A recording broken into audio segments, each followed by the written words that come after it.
Hello, fabulous listeners. Thanks for tuning in to Old Bodies Outside. This is your host, Brian Peterson. This episode's guest is Hailey Moore, who is a freelance writer and copy editor in Boulder, Colorado. She writes about people, the outdoors, food, and local community matters. Additionally, she regularly bike tours on gravel roads and trails and enjoys sharing about her adventures in her writings. I invited Hailey on the Old Bodies Outside because I wanted to learn more about bike touring and to learn more about solo bike touring. So, Hailey, it's a pleasure to have you on Old Bodies Outside. Thanks. It's awesome to be here. Yeah, where are you connecting in from? So actually, I'm in Santa Monica right now, and I am about 18 hours off of finishing the Rafa's Yomp rally that was here. It was a bike tour, kind of group ride that started in Santa Barbara on Friday morning, and then well, we actually ended up doing a lollipop around Santa Barbara and then linking down here to Santa Monica. So it was my first time kind of riding in this area. Yeah, it was great. So yeah, I'm here in Santa Monica. Yeah, that's fantastic. Well, that sounds like a lot of fun. And I want to thank you for connecting with me while you're out traveling. I didn't tell you this earlier. I almost had to cancel today because we're getting some funky thunderstorms here in the Midwest today. And I kept on monitoring it to see if it turned into a tornado watch, but luckily it has not so far. So we're good to go. Yeah, I'm glad we connected. And you guys have been having some crazy weather out there this year. So I'm glad that nothing came through today. Yeah, yeah. Well, why don't we get started here? And as I mentioned, I'm really curious about bike touring. And so my first question was, what drew you into bike touring? I honestly had not known too much about bike touring, and I love to be outside and to recreate outside, but bike touring just seems like so much fun. So what drew you to it? Yeah, I mean, I think, way back in college, I had heard stories from friends who had done more road-based touring, kind of the classic pannier setup on a road bike, like either the kind of iconic, Transamerica ride, or I had some friends who had done some touring in Europe, but touring on the road never really appealed to me as much just because of like the traffic concerns and the terrain can be a little bit less engaging. But then about 5.5 years ago is when the concept of gravel cycling and gravel bikes really came onto my radar, even though they had existed for some time before that. And so I think for myself and like a lot of people, having those bikes, being able to accommodate wider tires, opened up more of this like in between style terrain between purely riding on the road and purely mountain biking. That also coincidentally, Colorado just happens to have a lot of, when you think about old mining roads and old railroad grades that haven't been paved and that kind of thing. So it was really just this convergence of the bikes becoming available simultaneously with when I became more interested in cycling. Um, After coming from more of like a climbing background, living in Colorado.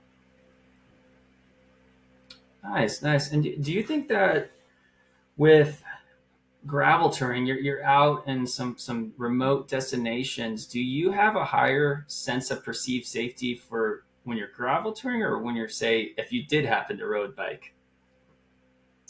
I definitely think I feel safer on whichever of the two surfaces happens just to have less cars on it, and more often that's on gravel roads because yeah, I mean, they're literally off the beaten track. Also, I think that for the most part, cars generally ride slower on unpaved surfaces, although there's plenty of exceptions for that. But yeah, it does afford you a little bit more of a sense of safety and just kind of being out of the mix of traffic. Yeah, yeah. So when you are looking to put together a multi-day tour. How do you start planning that out? How do you choose which rides or routes to pursue? How does that start? Yeah, so in Colorado, it's a little bit easier just because I'm familiar with the area, having lived there. Um, but, I think the first step is kind of, well, how much time do I have? Am I designing the route because I just want to get away for a weekend, or am I going to design a route and then just sort of accommodate my schedule around however long it takes? So I think it's kind of twofold. It's either like I have this route that maybe has this like unifying geographic kind of element to it, or I just want to kind of like get away for a weekend and what can I fit into that? Um, actually before this trip to out to California for the Yump, I was actually on the East Coast with my partner in Western North Carolina. And while we didn't do an overnight trip, we had a finite amount of time. And so we pieced together a long route that just seemed like an iconic ride for the area. It was mixed surface, so some dirt, some pavement, but we rode up Mount Mitchell, which is the highest point east of the Mississippi, and then back down to the town we were staying in. So, if you only have a finite amount of time in one area, it's like, okay, the high point is an easy kind of like geographic marker to go for. But then after that, I would say, what are some really iconic formations in this area that will really allow me to feel like I experienced this place? Yeah, yeah. And on the, if you're ever on the East Coast, do you ever also try to loop in maybe some historical aspects too? I haven't gone down that rabbit hole yet, but it's definitely something that I've considered. I know that there are riders who have done rides where the whole conceit of them is sort of tracking something of historical significance. Like I think his name is Eric Cedeno. He's done a lot of rides of that nature. Nice, nice. And so when you're out touring, do you use any specific apps to navigate, or do you sometimes go a more traditional route and do only map and compass and keep it kind of a romantic sense? How do you go about navigating yourself when you're out there? I am not an analog navigator, unfortunately, although it's maybe a skill set I should pick up one of these days. I can look at a map, and get around, but no, I definitely just kind of stick with the popular apps. Ride with GPS and Strava are probably the main two apps that I use for building routes, because it's really helpful that you can see other cyclists' heat or traffic in areas that you might not be as familiar with. So that can kind of give you more of a sense of, um, if this is a road that's popular among other cyclists, it's probably lower traffic, or that kind of thing. And also spend a fair amount of time on Google Earth with like the street view, just kind of trying to drop into different areas to get an on the ground look at what things look like. I want to say Onyx might be an app that shows you public versus private land designation, so that can be helpful as well. Because sometimes on Strava or Ride with GPS, you'll see heat on something on a road, but then you'll get there and there will be a private property sign or a gate, and you're like, oh well, people just poached this. So you're gonna have to decide in that moment if you're comfortable doing that or not. And I usually recommend against it. Yeah, I've had that same thing happen to me. So I like to use Gaia GPS for backpacking and running. And I was recently out in Evergreen, Colorado, and I was trying to access some U.S. forest, Arapaho National Forest. I was trying to access that and just kind of do some off trail hiking on a ridge line. And according to my map, I had there's a little route of access and whatnot. And I got there in person. It was private property, and it was like, okay, like I'm going to respect that. I'm not going to cut through. But it did end up kind of eating up an hour of time to make sure that I was accessing the forest in a way that would upset someone. Totally. Yeah. Been in those situations, and never pleasant when you get there and you're like, well, this is going to be a long detour. Right, right. I know it's a bummer for sure, but I guess the right thing to do, right? Well, let's focus in on some of these intangible benefits of bike touring. And so the first question along that line of questioning was I want to ask, how has bike touring served as a great way for self exploration for you? Yeah, no, that's a great question. It's interesting. I feel like a lot of these endurance pursuits, whether you're, running longer distances or even just out for like a long day ride, or bike packing multiple days, you think about it in terms of like covering ground, like physically, but I think the hardships and the challenges that come with that also kind of means that you're navigating a lot of like emotional terrain as well, like so many highs and lows, just mentally. And so I think being able to, just, it's like you're wading through the physical aspects, but really that's just a big metaphor for like wading through how you're handling those.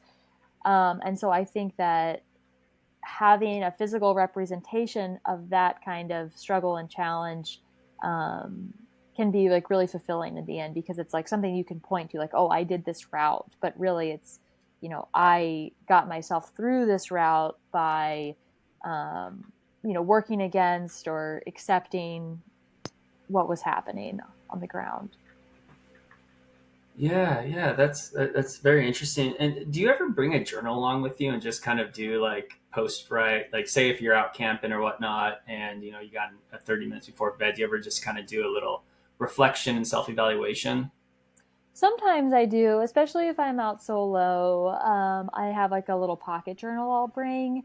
Other times though, I'll just open like like a new note on my phone and try to like jot some things down there. I would say, being generous, that probably happens about 30% of the time, even though I wish that I would take the 5 minutes to do it more often. But sometimes at the end of the day you're just like, yeah, you're just ready to close the eyes.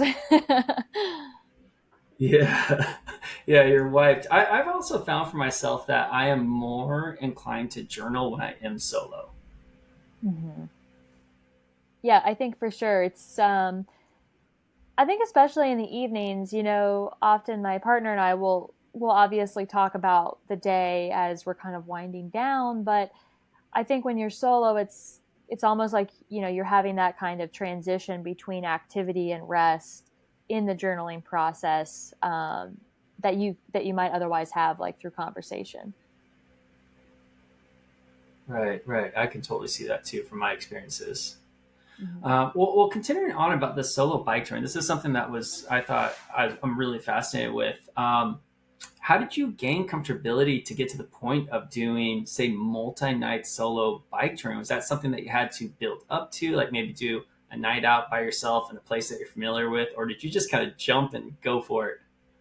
Yeah, you kind of guessed it. In 2020, I had already been doing some bike packing stuff for a couple of years, touring with my partner Tony. Um, and when in the height of the pandemic, a lot of events got canceled, and everybody was staying closer to home.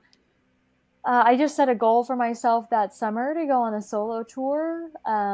So yeah, I scouted a route from my doorstep in Boulder, and I would say I was familiar with about 50% of the route. So, the first night I kind of had this plan of like, where am I going to camp? And like, I knew what to expect. And then on the back end of the route, there was some terrain that I wasn't familiar with yet. So that was kind of this perfect balance of easing in, but then also having to encounter some unknowns. So that was a really positive experience. And then it's just, the more you do it, the easier it gets in a sense. I mean, I would say there's still times when I've gone out where, some old reservations creep in or that kind of thing, especially I think in areas that you're not as familiar with. Like I went out to Arkansas about a year ago and did a ride on this route out there. And I'd never been in the Ozarks. Well, I had been in the Ozarks once, but I had never ridden my bike in the Ozarks, and so that definitely felt more challenging, I think, than any of the solo bikepacking stuff I've done in Colorado, just because at this point, almost the entire state of Colorado feels like home, just because the terrain is like so familiar to me. But yeah, I think that just getting out there and setting yourself up for success, I think helps too, in terms of having some known things and some comfort along the way, but also having that little bit of challenge. Yeah, yeah, and one of the things that I've noticed with some of your bike packing is, and I certainly like to do this too, is if the weather's nice, just sleep outside, in your sleeping bag, no tent and whatnot. And I bring that up because for me, that also took when solo another level of like confidence and comfortability to be okay with that. And it's the weirdest thing because it's just a nylon tent. It really doesn't protect you against anything except for insects and rain. Was that something else you had to gain comfortability with just when you sleep under the stars in your sleeping bag like that, no tent? There's for me, I feel more vulnerable. Yeah, I think it depends. For me, when I got into bike touring, I always started with just a bivy and my sleeping bag. So, um, yeah, my Tony and I, we would never carry a tent really when we first got started doing it together. So I think that helped a lot, just in terms of having that as my routine. It's mostly motivated by weight and like space on my bike, just not having to like carry that extra stuff. But I would say when I'm solo, the times I feel more vulnerable are honestly when I'm in more populated areas, which sounds like so bad. It's like you're worried more about the people than like the nature. But I think that's just because people do comment on the fact that like, oh, like you're a woman out here doing this by yourself, and um, in Colorado, it seems like less people comment on that, but other places I've toured, yeah, it's something that people remark on, and so it makes you think like, well, if they think this is weird, should I feel weird about it? But I think it's also Yeah, it's helpful to show people like this is fine. yeah, no, I think, and that's one thing that was, I mentioned in the introduction that one of the reasons I invited you on to All Buys Outside is to hear about your solo bike touring. But it's like you kind of serve as a role model for other people to do that and show that it is fine. This is a possibility. This is something that's a lot of fun. This is something that is very beneficial to um, the well-being of a person. And so I think that that's something that is there. But yeah, like I think like I could totally understand that with being concerned about just safety around other people. Yeah, it is. It's unfortunate that it's a factor, and I will say though, well, I know things do happen that gives people these kinds of reservations. I think that you hear about the 0.1% of interactions that go south way more than you hear about like the 99.9% of times that things are totally fine. And I think that if somebody were to target you, it might not just be because you're a woman. I've heard of men in bikepacking races have things come up. So, I try not to let it be a limiting factor, and I try to focus on all the positive interactions I've had with strangers along the way who are purely just very curious and like in an enthusiastic kind of way about what you're doing, and that kind of thing. I think that if you were to focus on all the negative interactions that happen in life, whether it's bike touring or otherwise, you would never leave your house. Right. I think the socialization of safety is an interesting concept in that when bad things happen, it really gets amplified loudly. But like you said, we end up not hearing about the safe outings that are 99% of the time or, a very high percentage of the time. And so safety as a concept is very interesting. And I remember, um, oh gosh, in 2009, I set out to hike the Pacific Crest Trail. And my parents being like, "Gosh, Brian, that's so dangerous." And I was like, "Well, I think it's probably more dangerous to drive a car around." But like safety as a concept, people, we want everyone to be safe, right? So that adds to amplification. Bad experiences happen to amplification. If there's, happens to be one mountain lion attack out of the history of this area in the past 100 years, then like everyone's gonna be worried about mountain lion attacks, and it's like, well, it's a very low percentage of the time.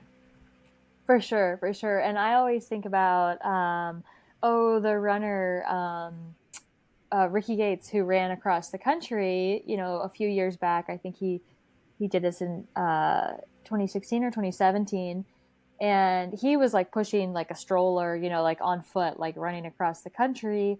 And he has this awesome anecdote in the film that was made about it, that he would get to a town and everybody would be so welcoming and curious about what he was doing, but then they would say, "Oh, but you need to watch out for the people in the next town," kind of thing. And then he would get to that town and they would be fine, and but then they would say the same thing, like, "Oh, watch out for that town." And I really think it's just, a lot of it boils down to the understandable and sort of innate um, human fear of the unknown, but that doesn't always mean that the unknown is as threatening or as frightening as we think it might be. And most of the time it's not. Yeah, you made a really good note there at the end about you know discomfort around the unknown, and also just being concerned about uncomfortable situations. And that's something that I have found in my life, of pursuing something that is a little bit unknown to me, or pursuing something that gets my gut uncomfortable. I actually end up having a lot of growth from that. Yeah, I can totally see that and relate to that. Just this ride that we did here as part of the Yomp rally. It's so funny. It's like we only started 4 days ago. We started on Friday, but you just have so much experience and like living like packed into such a short period of time. You come out the other side and you're like, wow, that was just like a year's worth of experience in 72 hours. So yeah, I think it's impossible to, Yeah. well, hopefully it's impossible to come out of those experiences, without having grown some.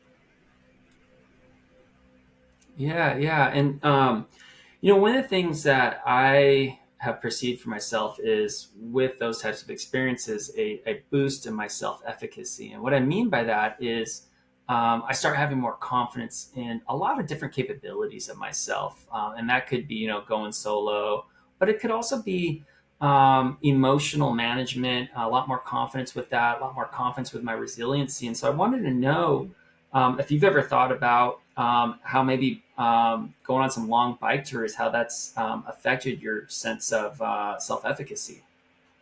Totally. Yeah, 100% it has positively impacted that. There's, I think, on a lot of trips where, I've been in a situation where it's like, well, I'm not eating dinner until I get to this town that seems sort of impossibly far away right now, but I'm just going to like focus on the moment and turn the pedals and put my head down and get there. And then when you get there, you're like, well, that wasn't so bad after all. Or, you ride like a whole day through rain. And usually, if you were leaving your house, for a ride, you would never choose to start in the rain. You just like, well, I'm just not going to ride today. And then when you just, are sort of forced into it, you're like, well, it's just changing your perspective by degrees, I think. But those small shifts in a degree of perspective change really compound, over the course of an entire day or 2 days or something like that. And then, I think something else I would add that I've been thinking about more recently, in terms of like the resiliency and like capability aspect of it, is I work as a freelance copywriter and editor, mostly for the website The Radivist. And I think when I'm trying to balance in work, kind of during my weeks and during my days with like big trips like this one we did over the weekend, the Yump, it can often feel sort of daunting and impossible. Like, how am I possibly going to get all this stuff done? So then I can like take, 4 days off to like go ride my bike. But I think if you focus on like what those kinds of experiences bring you, like what those kinds of big rides bring you, and try to focus less on the stress of it, it is hard to kind of cram and rally and, you know, pack the bike and do the flight and get there and everything. But, it's always worth it. And I think it's a good reminder that you can try to have both. You can try to have these big personal experiences while still kind of having like, your normal like life, I guess. So I think for me, learning, I don't really like the word balance because it makes it sound like that everything is just like smooth sailing all the time. But I think it is possible to like carve out those experiences that you want in tandem with like personal responsibility, um, to your work and to other relationships. But I think that this year especially, that's what's been giving me more confidence than just riding my bike, because once you get out there and you only have to think about riding your bike and eating, like that's kind of like the easy part. Yeah, I'm really glad you shared that because I think that if you want to call it like kind of pre-trip anxiety in terms of the planning, I don't know if that means getting the route down, getting your gear packed, getting your food, buying your food, dehydrating your food, whatever it is, that could stop people from going on that adventure or just going on that ride, whatever you want to call it. If you don't want to call it an adventure, um, and I think the outcomes of the adventure are just so great and so lovely, and like like you said, when you get out there and you're just pedaling or whatever it is, if you're hiking, if you're running, if you're climbing, you no longer checking emails and doing text messages and whatnot, and that stuff actually ends up also kind of breeds a lot of anxiety for me because it seems to be nonstop. And getting out is I get to have a sense of escape, and it does a lot for me. Totally. Yeah, I can definitely relate to that.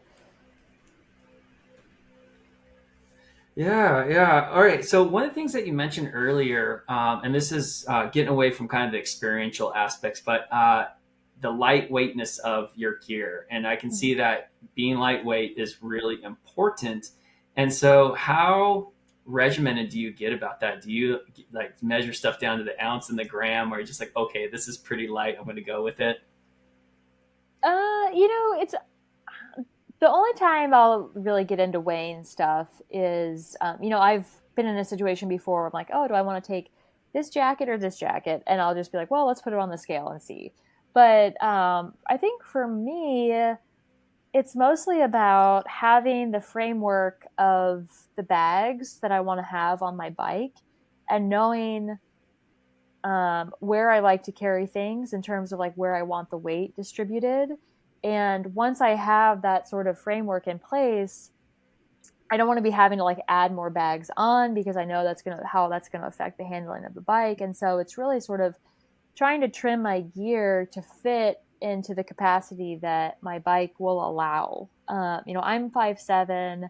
I ride usually like a medium sized frame, so I'm pretty squarely average in terms of like rider size, and it's tough to like put a lot on my bike. Even on this trip, I was thinking of some other ways that I could maximize my space, especially riding more of like a mountain bike. Once your top tube starts to like slope a bit, you have less room in that inner triangle, and so you have to start to get creative with like those small spaces and the smaller style bags. Um, so yeah, for me, it really is. I want to be able to cover big miles. That means that will be more possible if I carry a little bit less.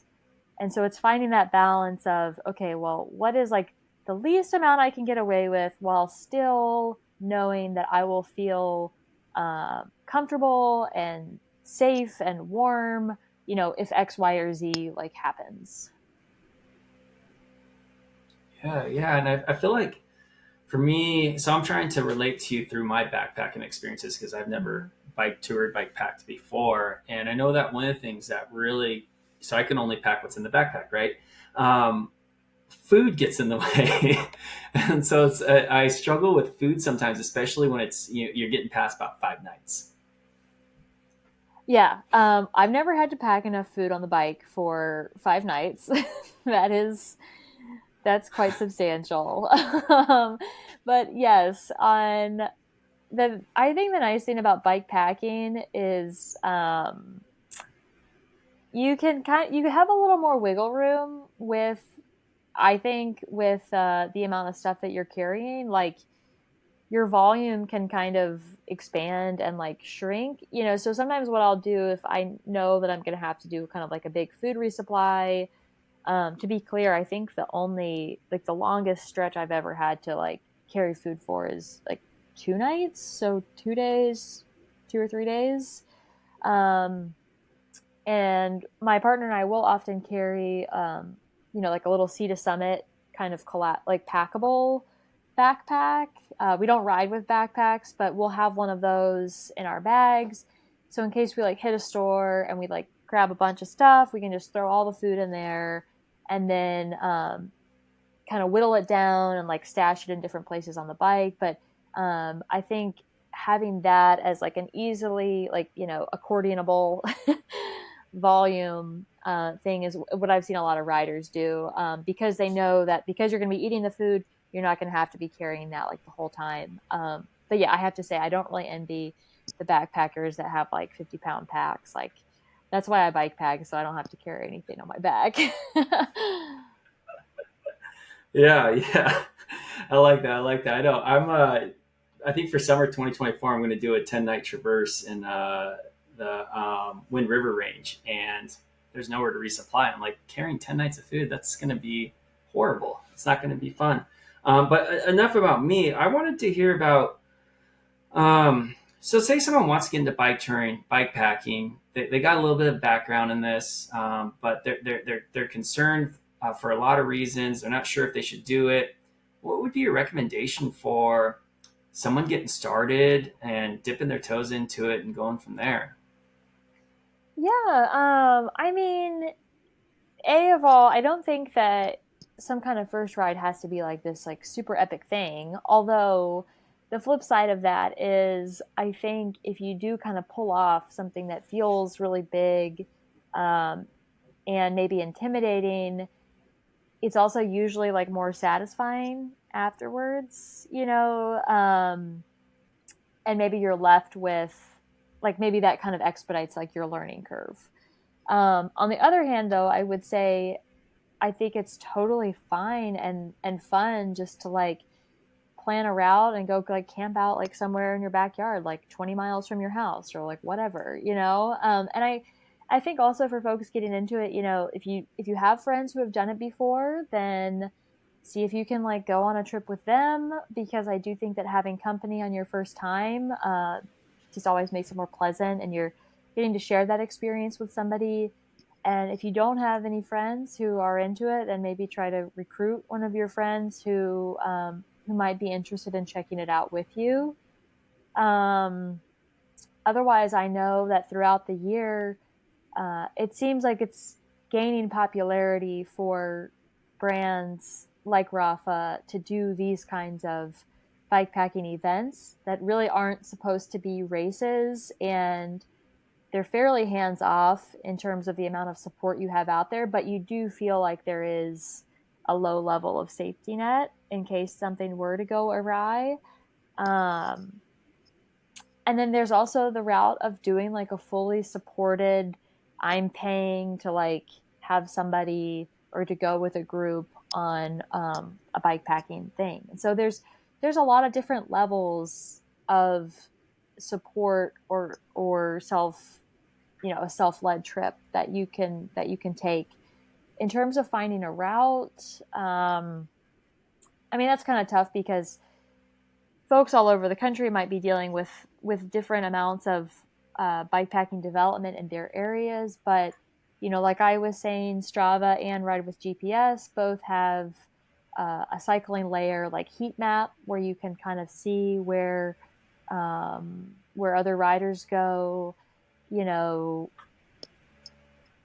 not ride with GPS, excuse me, bikepacking.com has routes that are published already. So it really is sort of like a download, like plug and play kind of thing. Those routes are nice because they're vetted. So the resupplies are and camping options are already like listed out for you.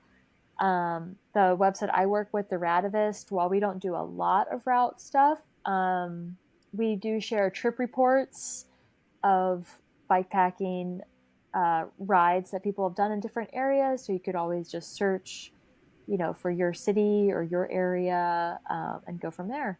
So I think that there's a lot of resources, on the internet these days for people to have access to. Yeah, yeah. And I think you point out something nice there because I would be concerned about figuring out where to camp, where to get some food, where's private public land. But it sounds like that's those resources are there to get that figured out efficiently. Yeah, absolutely. So, kind of moving towards the conclusion of our conversation, we today is May 9th, and we got summer ahead of us. Spring is kind of starting up here. We finally got some warm weather here in Kansas. So, what kinds of adventures are you eyeballing for summer of 2023? Yeah, so the high country in Colorado probably will still be a month, 2 months before a lot of the more alpine riding is opened up. But I want to spend some more time on my mountain bike this summer. I've got a hardtail that I'm still kind of getting behind, or I'm still figuring out like the mountain biking thing. So I'd love to spend some time on some of the trails in the Alpine. And yeah, I've got some big rides planned for Colorado. It's my favorite time to be there. So I'm hoping after all this travel not to leave for the summer. Well, I love that earlier in the conversation you talked about how you're able to do rides from your house. Like that's something that just sounds glorious. Yeah, it's a big perk of living in Boulder. I think it was either in the late 60s or early 70s. The city of Boulder implemented a green belt that surrounds the city limits. So there is this buffer zone basically that can't be developed on between Boulder and like the adjacent towns. So that lends itself to a lot of great low traffic riding from the house. And then, of course, Boulder sits kind of on the foothills of the Front Range of Colorado. So if you get out much to the east, it basically feels like you're in Kansas, like kind of rolling gravel, like agrarian feeling areas. But then there are many canyons just to our west that kind of uh, wind their way up the foothills, so you can get into the mountains pretty fast. To access some of the higher alpine though riding that I want to do this summer, it would be a pretty long ride from the house. So I might be driving to the start of a few of those. Yeah, yeah. Well, that sounds fantastic. And I used to be a former resident of Boulder. I lived up right along Wonderland Lake in North Boulder, and the access was it was a lot of fun, and it did me a lot of good too. Just being able to go out and hit the mountains. Like one of my favorite routes is I loved just kind of following the ridgeline to South Boulder Peak, and then just reversing and coming home, and just have a lot of fun for a day if it was a weekend. But yeah, that sounds like so much fun. And I want to say thanks for coming on to Old Bodies Outside and sharing about bike touring. I know that there's kind of this sometimes a movement of hey, like don't talk about the adventures you do, and like I sometimes kind of get worried about that because I feel like let's not gatekeep. Like let's talk about this, provide information for people to kind of have the same benefits and whatnot. And I know that Leave No Trace recently. And I don't know if they still use it or not, but at one point they came out with like, "Hey, don't like tag locations you go to in the outsides and whatnot." And outdoors. And I struggled with that one for a bit because I was like, gosh, for people who don't know where to go and have great just benefits, that type of information helps them out. So I really appreciate you coming on the Old Bodies Outside, and sharing about bike packing and bike touring and how to get into it and, some starting points. So really appreciate it. Yeah, of course. And Yeah, I think it would be really hypocritical of me not to want to share this information because there are a dozen riders I can think of that they're the reason that I'm doing this and their willingness to share from before. So I think everybody can go out there and responsibly have the experience that they want to have, and hopefully we can also do it sustainably, but also with this kind of community mindset. So Yeah, yeah, I agree about that. People, we can share and we can do it responsibly and in a sustainable manner. yeah. Okay, Haley. Well, thanks again. I'm going to throw on the outro music and we'll call it an episode. Awesome. Thanks, Brian. It was great to talk with you. Yeah, you're welcome.